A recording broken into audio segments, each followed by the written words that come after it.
Why are farmers so wary of contract farming? Are they being foolish that they do not wish for their income to be doubled as the government is promising them? Or maybe they have some very genuine reservations.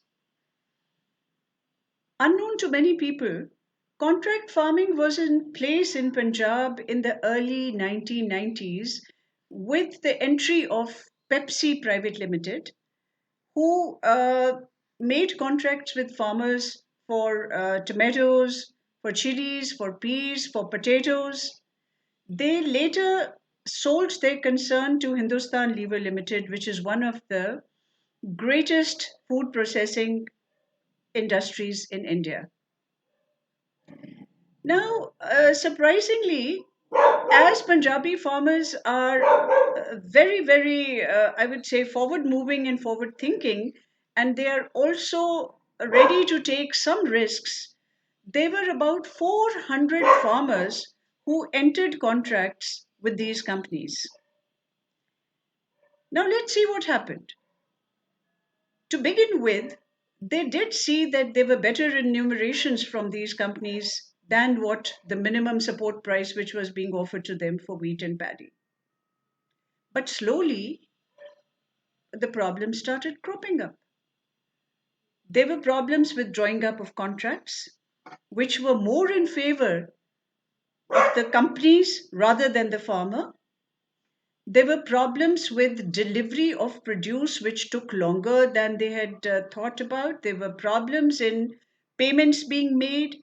There was a high rate of rejection on the because the party said that the produce was not according to the specifications which were given to the farmer.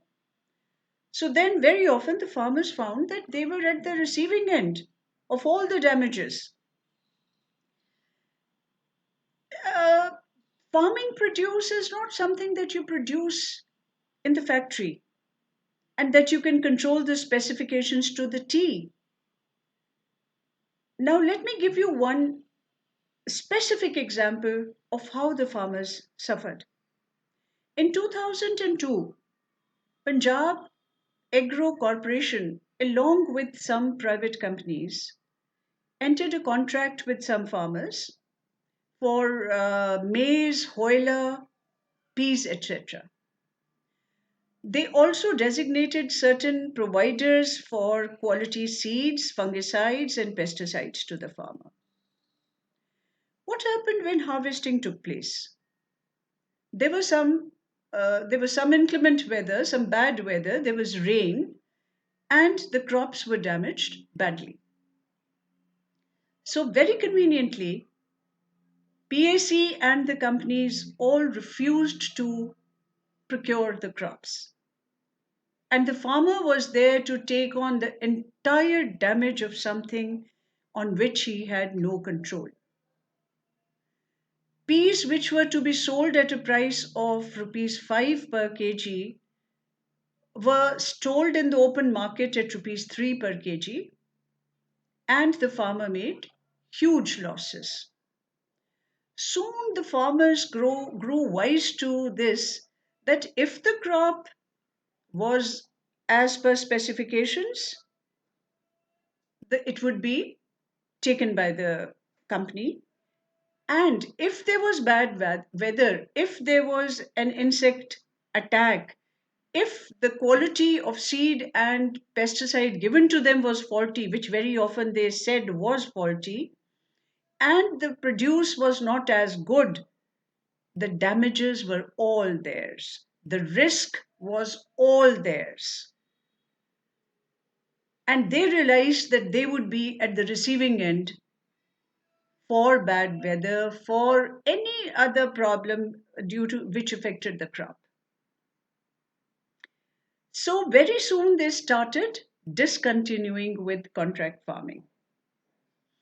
One major example is of the Nijjar family from Amritsar, who were one of the pioneers of contract farming for tomatoes, and they had been supplying to Pepsi.